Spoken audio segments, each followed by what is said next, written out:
What's up, everyone? This is Kronos, aka Adam, back with another AEW Week in Review. We are fresh off Full Gear, which was a fantastic pay-per-view. If you haven't seen, I posted my preview, my results and review.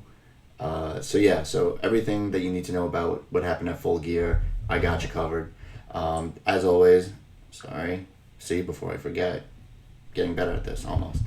Don't forget to like, share, subscribe, comment. Social media is down there. Also, I've been posting everything to podcast feeds, Podomatic, Apple Podcasts. You can find me everywhere there. So let's just jump right into it because I got a double episode of Dark because they, as I said in my my last week's episodes, they were doing, usually what they like to do is they do a Friday episode of Dark before a pay-per-view. Obviously, because I put everything up beforehand, I didn't get a chance to do it, so I was just going to review it today.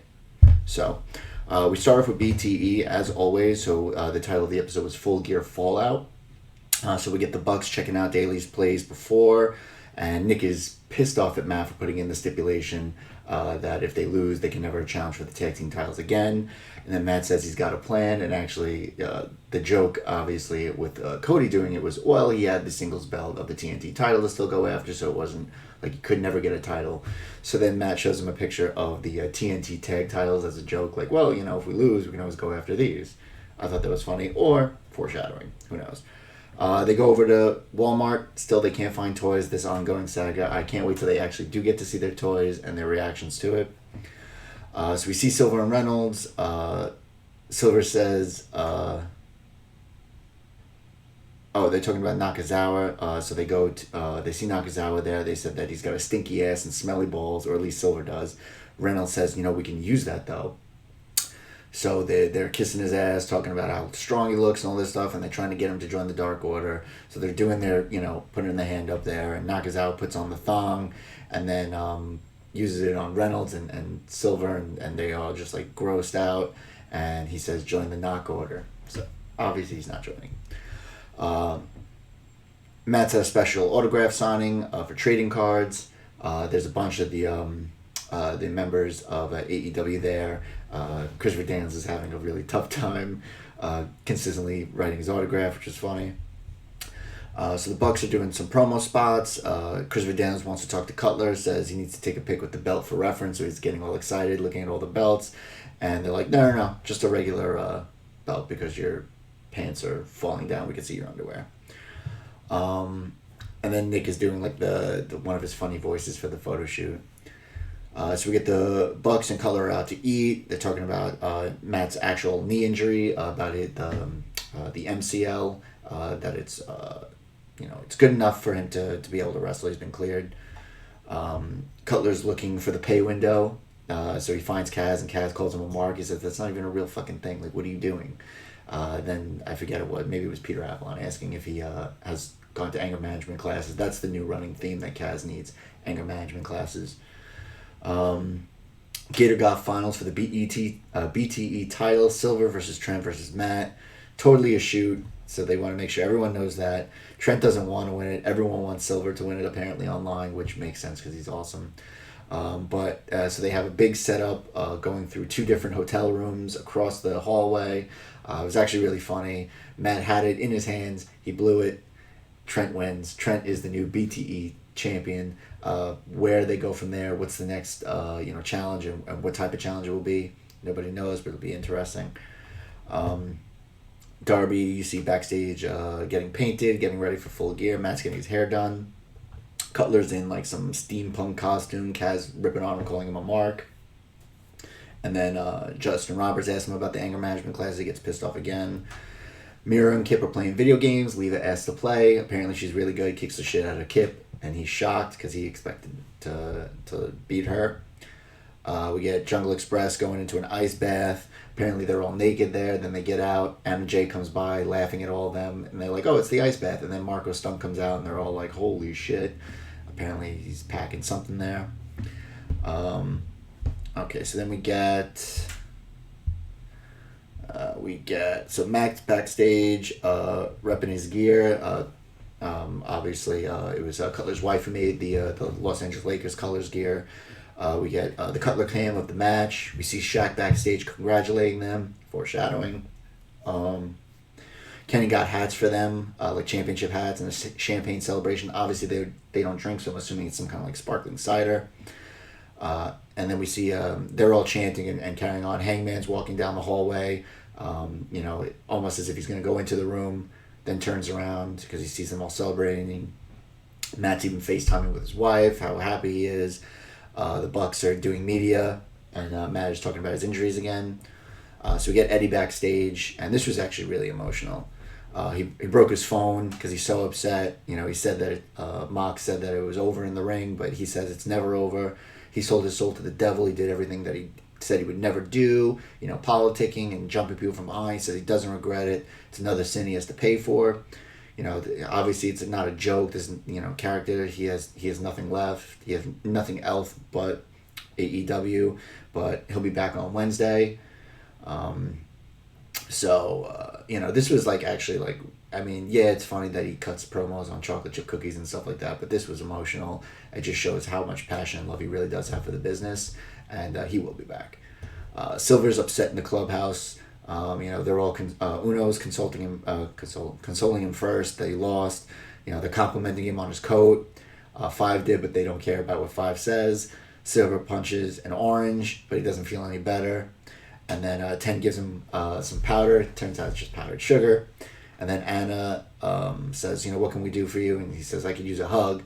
And then she goes over to him. He pushes her away and then hugs 10. And then they start chanting, let's chant something. Fuck Hangman. Fuck Hangman. They're cheering it and cheering it and cheering it. And everyone's getting all pumped up and excited. And then it ends. But it's not over. We get a post-credit scene for BTE. We don't get many of them, but when we do, it's great.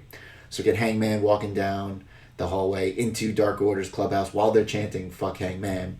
They all start to stop, and he pours himself a drink, and then he looks at them all and he starts to chant up again, fuck Hangman, fuck Hangman. And then everyone's getting pumped up and he leaves, and then Uno says, don't fuck this up, I'll be right back, and leaves. So obviously it's going to be some attempt to get him into Dark Order. That was actually a really good episode. Hangman possibly join the Dark Order, that would be huge.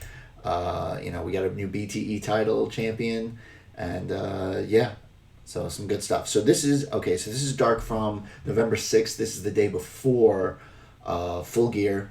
So I'll just run through it really quick. Gogo's back on commentary. We get Tesha Price versus Big Swole. Obviously Swole has the power advantage. Tesha is doing like a slap, and then an eye poke. She gets the advantage. I love Swole's headbutt. I love her and Tony Storm do the best headbutts because they sell it so well. We get a Tiger Driver, then a deep Texas Cloverleaf for the win. So she didn't need the Dirty Dancing, ripcord spinning forearm. As I always say, I enjoy it when wrestlers use other finishing maneuvers besides their typical finishing maneuver. So Matt Sydal versus Christopher Daniels. A lot of show of respect here. Very even. We get an Exploder Suplex and an STO by Christopher Daniels. Blue Thunder Bomb by Christopher Daniels. Only gets a 2 count.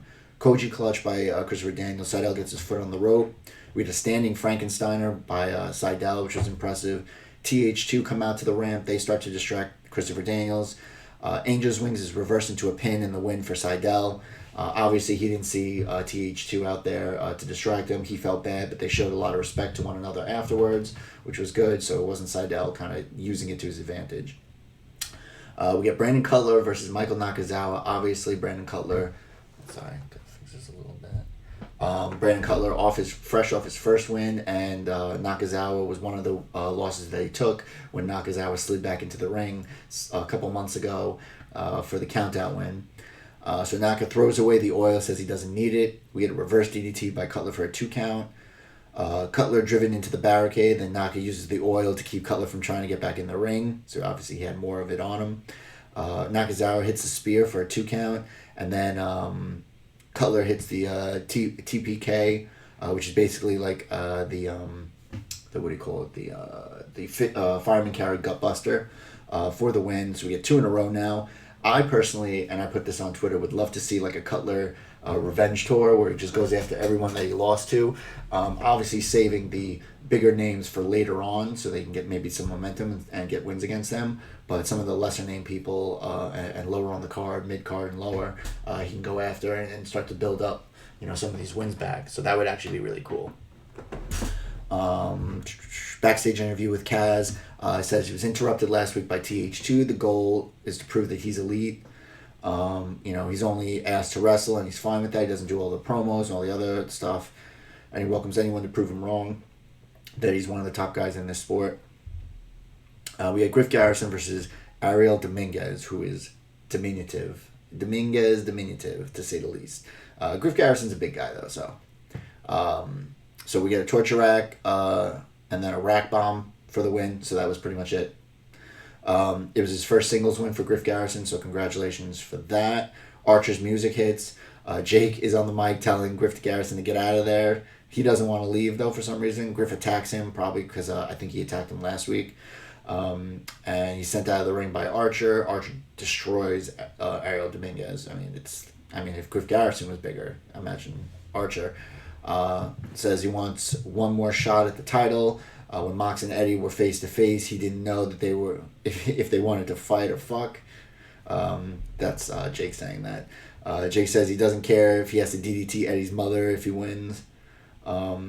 He never got the title shot because they were afraid of what he might do. Archer says they're just trick-or-treating all over AEW. Can't stop the path of punishment he's on. This is now Archer speaking. He's going to destroy Eddie's family one by one. What else do we got here? Okay, next we have Sean Maluda and Ryzen versus Dark Order, Stu Grayson, Evil Uno. Maluda's looking good against Uno. Ryzen looking good against Stu, but over-the-top senton by Stu on Ryzen on the apron. That's always a really cool move, but very dangerous. Ryzen sent into the barricade. They hit the ripcord flatline, or Uno hits the ripcord flatliner on Maluda for the win, so they don't even have to do. I like that they each also have their own finishing move individually, and then obviously they have the fatality, which is their tandem move. So they keep their winnings. Ricky Starks versus Trevor Reed. Spear, Rochambeau for the win. That's pretty much it. Obviously, Ricky Starks then goes to commentary. We get Chuck Taylor versus Lee Johnson in your main event. Obviously, I love Lee Johnson. He's now known as the Nightmare Family's Lee Johnson. So he's been added to the Nightmare family there, which is good. Nice show of respect between the two. We get a big leg drop by Lee. Thumbs up to Orange Cassidy. Excalibur says Omega was an inspiration of Lee and also El Generico. If you don't know who El Generico is, look him up. Sami Zayn. Chuck misses a moonsault. We get the soul food, and then a blue thunder bomb by Lee for a 2 count. Pop up sit out power bomb by Chuck for a 2 count. He hits the Falcon Arrow for a 2 count, and then hits a coup de grace for a 2 count. So Chuck is pulling out all the stops here. Lee with a tope con hero, and then Orange and Chen both high five him. Orange high fives, and then Trent's like, "What are you doing?" And he's like, "Yeah, it was pretty good." High five from 2. We get the stuffed pile driver by Chuck for a 2 count. Eventually, he does hit the awful waffle for the win. It looked nasty, though. Orange helps Lee up, and then, as a show of respect, they all hug Lee. Got to give the people what they want. So I really enjoyed that, and, showing a lot of respect for the young guy there. And it's only, I keep saying it, he's only on his way up. He's got all the tools, got a good look, athletic, great moveset. And he's young. He's like 23. I can't even believe I feel so old. All right. So then we get our next episode of Dark. Let's see here. What do we have? Okay. Next episode of Dark, which was on the 10th.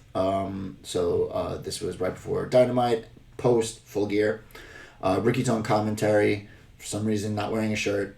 TNT versus Chaos Project. So apparently TNT are the twin brothers of Devon Dudley, the famous Hall of Famer Devon Dudley.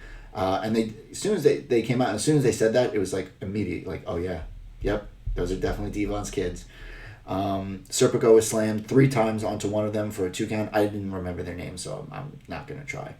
Serpentico gets bulldogged onto them. Luther's basically just using Serpentico as a weapon at this point. Serpentico is launched into a senton, and he's not happy about this. You could tell he's just enough already.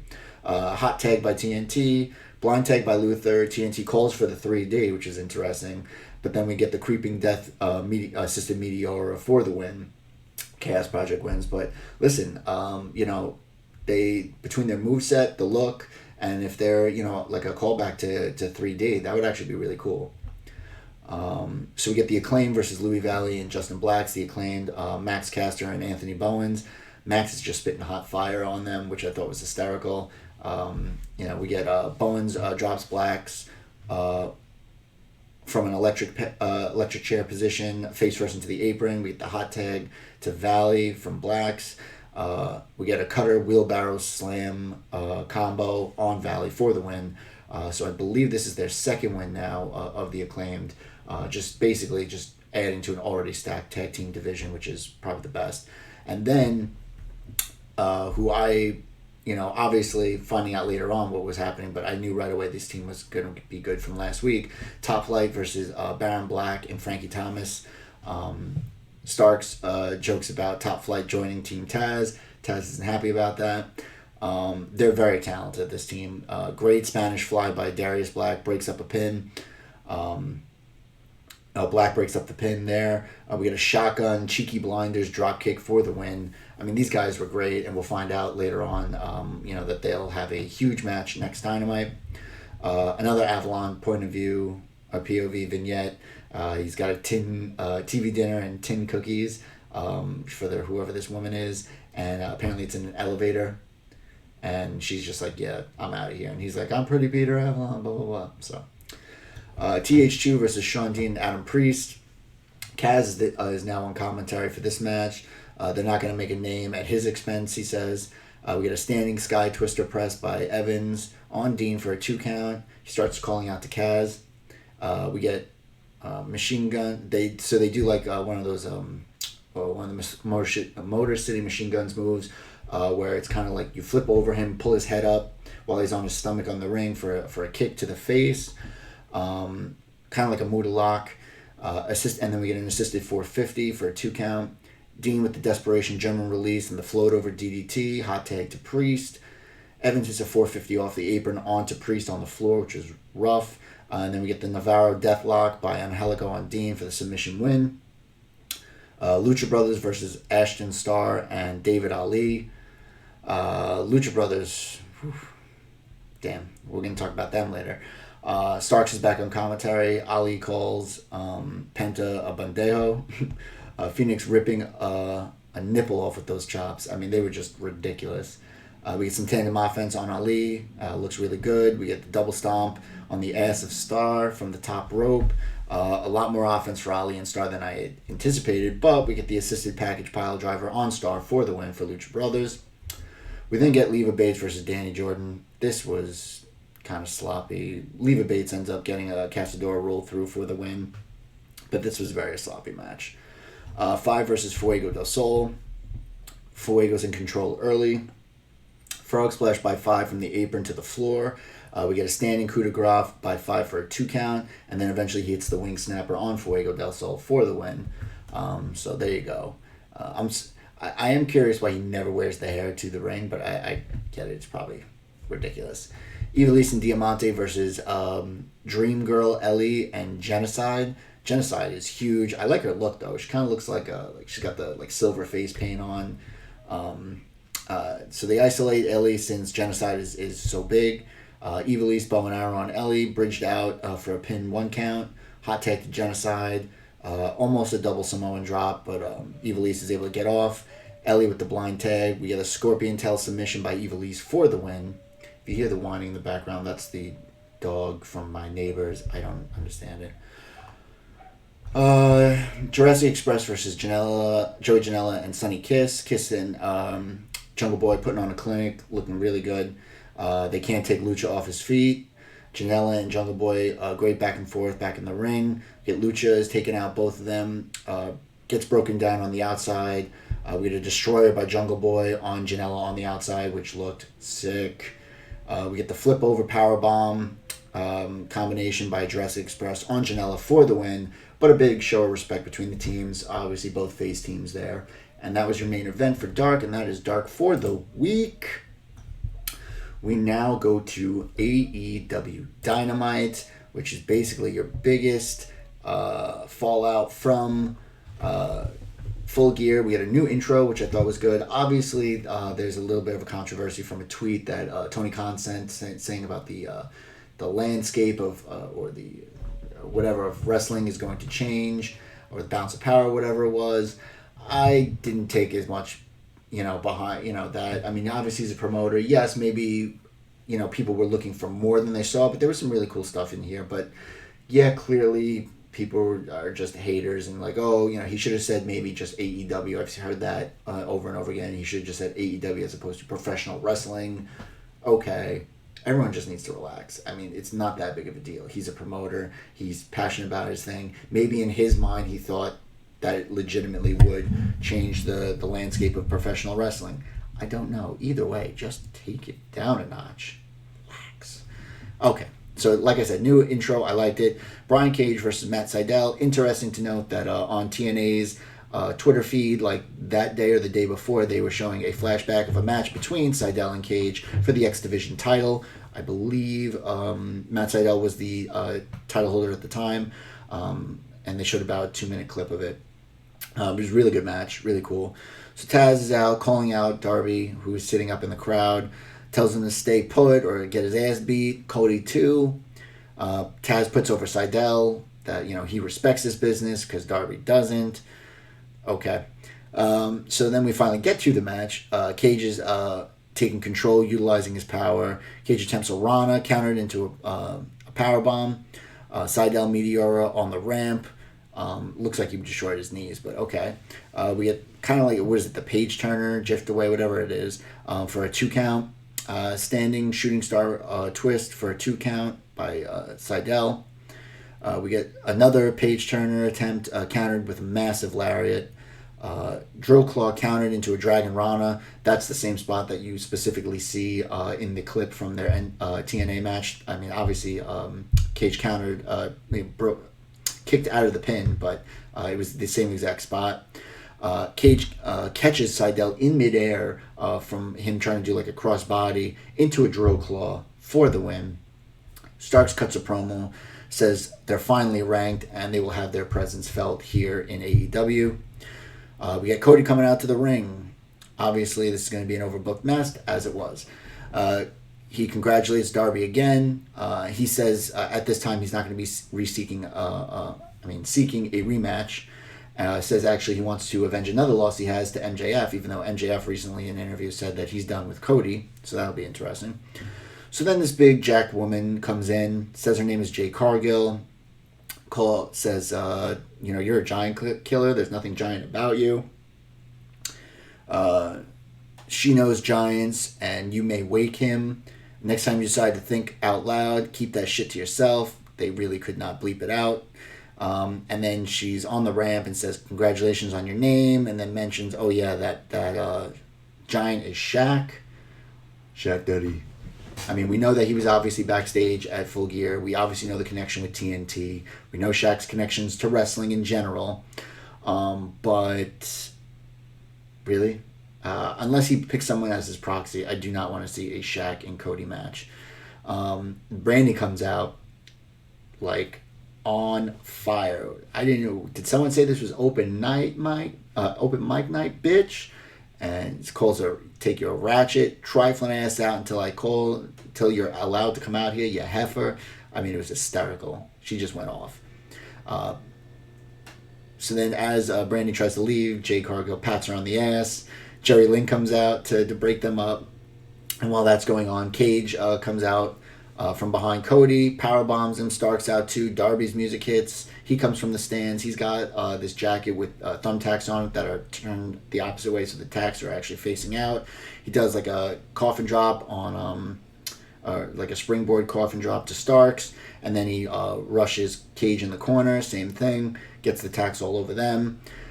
Then for some reason Hobbs comes out ridiculously late after Starks, Cage, and Taz are already like in the tunnel. He comes out with the chair, so clearly he's not joining them unless this is like the longest ruse that they're working on. I don't get it.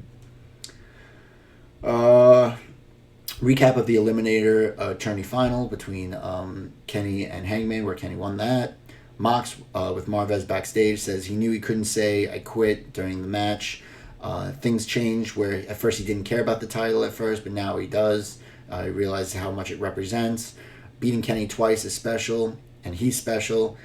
We find out that the match for the championship will be on Dynamite on the 2nd. Everyone knew it had to be before, what was it, Revolution?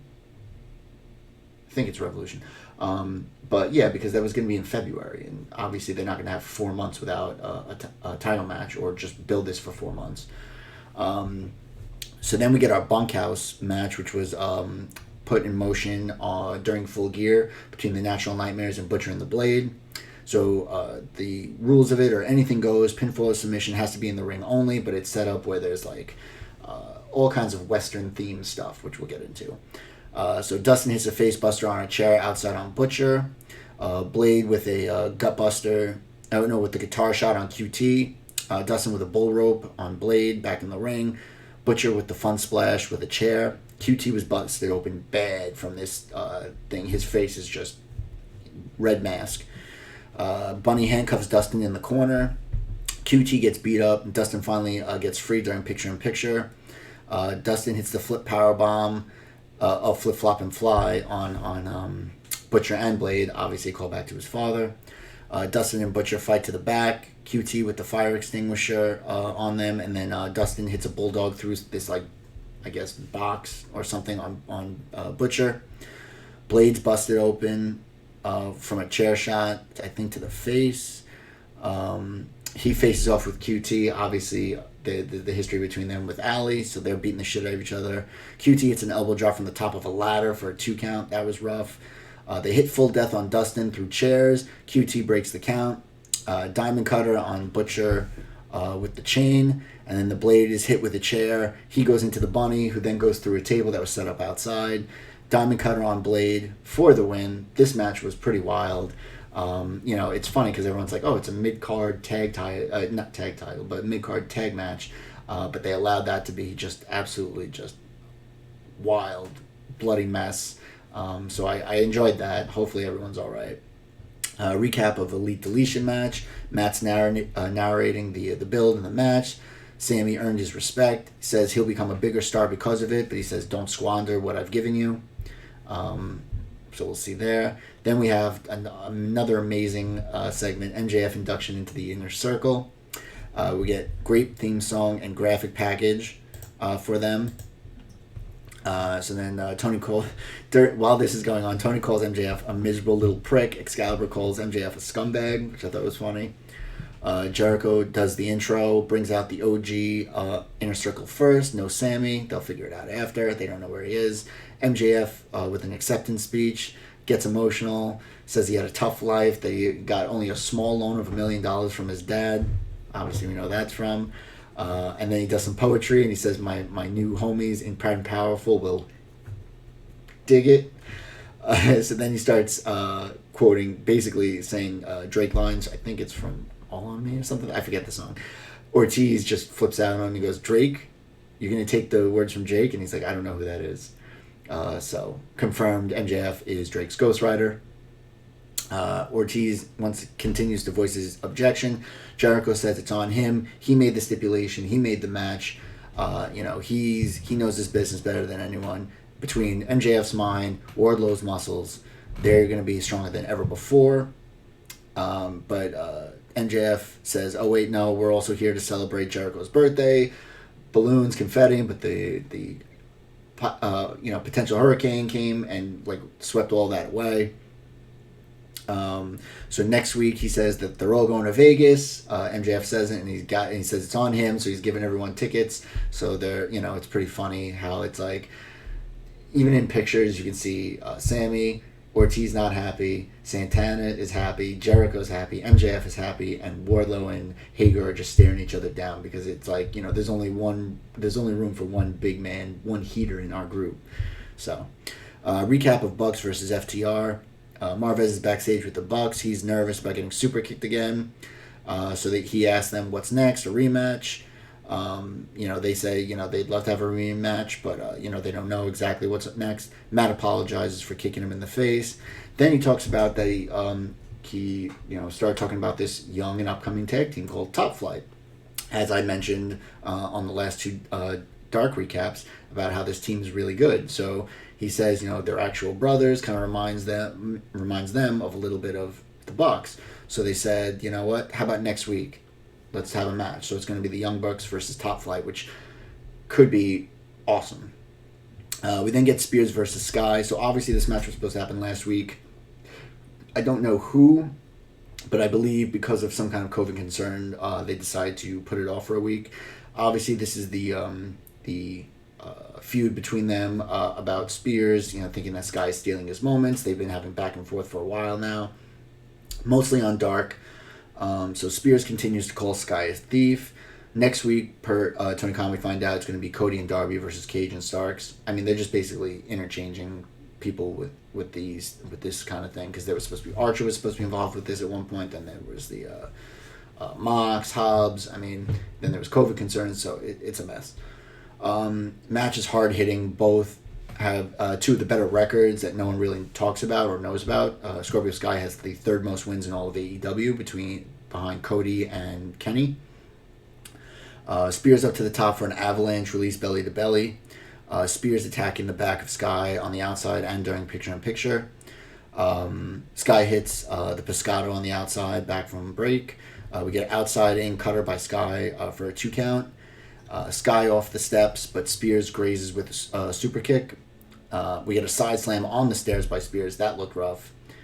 We get Sky putting on the sharpshooter. Spears gets to the ropes. And then Tully leaves. While that's going on, Tully leaves the slug kind of like in a bed, like a little sack in the corner, and then goes over to the other side to distract the ref. Actually takes a slug and drops it toward Scorpio Sky to distract him. He picks it up and is like, "What are you doing?" Throws it away. Turns around and eats the shit out of a right hand by Spears. Looked rough.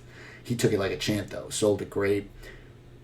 So Spears gets the win there. Obviously, this isn't over between them. So this is interesting where they go from here. Obviously, both of these guys could be moved further up the card. Obviously, there's only so much room and so much TV time and space in the build up to these matches for only a couple of people. So obviously, people who deserve to be moved up won't. So we'll see what ends up happening with the two of them. We get Dasha backstage with Kenny, but apparently he ran off. Marvez chasing Kenny out in the parking lot. Says Mox has something he wants, something he needs. Everyone's been asking where the old Kenny is. He says he never left. He's just reassuming that role. And then he was like, I checked the record books, and there was no match between us. No official match. Obviously, because their one match that they had was a lights-out, unsanctioned match. So I did find that funny. I like that callback, too, letting us know, yes, there was a match between them. It was a lights-out mess where Mox won, but there was no match. Nothing in the record books, officially. So that'll be interesting. Tay Conti versus Red Velvet. I love Tay Conti, especially since her time in NXT. I thought she got a short shrift there. Anna Jay is out with Tay. We had a recap of both the NWA and AEW women's title matches, but obviously not enough women on the card today. Brandy's out with Velvet, but she's not in a good mood. Obviously, with everything that happened with Jay Cargill, who also I should also mention has been signed to AEW. I know they said that she had a trial with WWE. Not sure what happened. Mike Skills, meh. But she's got the look, so we'll see if at least she can make up for lack of mic skills with in-ring work. We get show of respect between the two, between Conti and Velvet. Leg lariat, standing moonsault by Velvet for a 2 count. Casadora bulldog by Velvet. We got a running stunner by Velvet for a 2 count. Double roundhouse kicks, and they both drop each other. Anna slides a chair in. Tay looks confused. She kicks it out of the ring. We get the gory special into the knee by Tay for the win. She looks conflicted. Anna's a little frustrated by this because she wanted her to use the chair. She's like, I didn't need to use the chair. You can see the Dark Order lurking in the tunnel. Clearly they want Tay Conti to join, but she seems kind of reticent to adopt the Dark Order ways. So we'll see how that works between the two of them. Marvez backstage with Jericho in the inner circle. Sammy shows up saying he got an email from MJF to go to the beach. MJF is like, no, I sent you a second email. He's pissed off. They're going back and forth. Jericho's like, listen, he said he sent you a second email, you know. So then everyone leaves and it's just Sammy and MJF, and he's like, no, I really did send you a second email, even though he's obviously lying, but he does give Sammy a ticket for Vegas next week, so we'll get to see what ends up happening there. We get a recap of Cassidy and Kip from Full Gear. So next week we find out that they'll be facing each other, Kip and Cassidy. The Bucks in Top Flight, Cody and Darby versus Starks and Cage, and the Inner Circle Vegas trip. So Eddie comes out to the ring. He says he doesn't want them chanting his name. He knows his own name. Admits Mox made him say I quit. Says he'll never stop until he is the champ. And then you're going to get Penta and Fenix again. You're welcome. So he goes over the commentary. So we get our main event. Pentagon versus Rey Fenix. I butchered that. We get a really sick kick exchange between the two. Penta standing pile driver submission. Kind of like, it's like the pile driver position, but it's a submission move. Penta starts to rip at Phoenix's mask. So it's like almost hanging off. You basically see Phoenix's full face. Penta's in control during picture-in-picture. Hence, when the mask is being ripped, they're like, on commentary, they're like, if this was in Mexico, this would be a disqualification. And then Eddie's like, this is Jacksonville, baby. So that was pretty funny. Handspring cutter by Phoenix for a 2 count. Phoenix then starts ripping Penta's mask. Flipping reverse DDT by Penta for a 2 count. I've never seen that before. That looks sick. The whole time commentary is blaming Eddie for them fighting and resorting to this, which I think is funny, like just over and over again, basically saying like they were so good together, they were close, and then you come in, and he's just like, yeah, just shut up already. Tornado by Phoenix connects on the outside. Delayed top rope senton by Phoenix for a 2 count. Super kick package pile driver by Penta on the apron, which looked rough. We get a destroyer like a Panama Sunrise off the apron by Pentagon onto the floor. We had another package pile driver in the ring by Penta for the win. So there you have it. Eddie comes in, grabs a mic. He's like, oh, this is awesome. Fight forever. Whatever you marks like to do. He kind of nudges Phoenix out of the ring with his foot, which I thought was funny. Says to Penta, congratulations. You don't need your bro. You don't need that dead weight. Then all of a sudden, boom, Pac's music hits. He comes out. Did you think I'd be going forever? Eddie. So that's close enough for me. So he starts to get involved. He gets into the ring. They start to try and go after each other. All the refs and everybody else comes out to break them up. And then Eddie's just antagonizing him. But then we find out from Tony K right before that we go to end it. Pac will face Blade next week. So it looks like Pac's just going to go through the whole family. And then you see Lucha Brothers arguing on the outside, obviously after what happened between the match, and then Eddie kicking him out of the ring. So there you go. And that is Dynamite for the week. That is my AEW review for the week. As always, I give my match of the week. How can it not be Pentagon versus Phoenix Part 2? There was not as much like crazy high flying maneuvers I feel like that there was in the first match, but this one was just raw, visceral. The mask ripping was just wild. Obviously the bunkhouse match was crazy and good, but this one, and especially because of the storyline implications now, you have Lucha Brothers essentially almost like breaking up, which I think is smart at this point because one, there's so many tag teams. Where's Lucha Brothers going to fit in? Also, each of them on their own are fantastic singles wrestlers. They both could be world champions if they wanted to. So I'm fine with that. Obviously, fracturing in the family, that's fine too because there's so many factions now. It's fine if a couple of them splinter. And then Pac, will he kind of try to reunite Death Triangle? Will he reunite with just Phoenix? Will he just burn through the Eddie's family? Who knows about that? But yeah, that was a heck of a match. Looked great. A lot of storyline implications to it. So there you have it. As always, don't forget to like, share, subscribe, comment. Social media is down there. You can also find me on Podomatic, Apple Podcasts. I'm not sure if they're anywhere else. Maybe. I'm still learning, getting used to that. So as always, be safe, love each other, and bye now.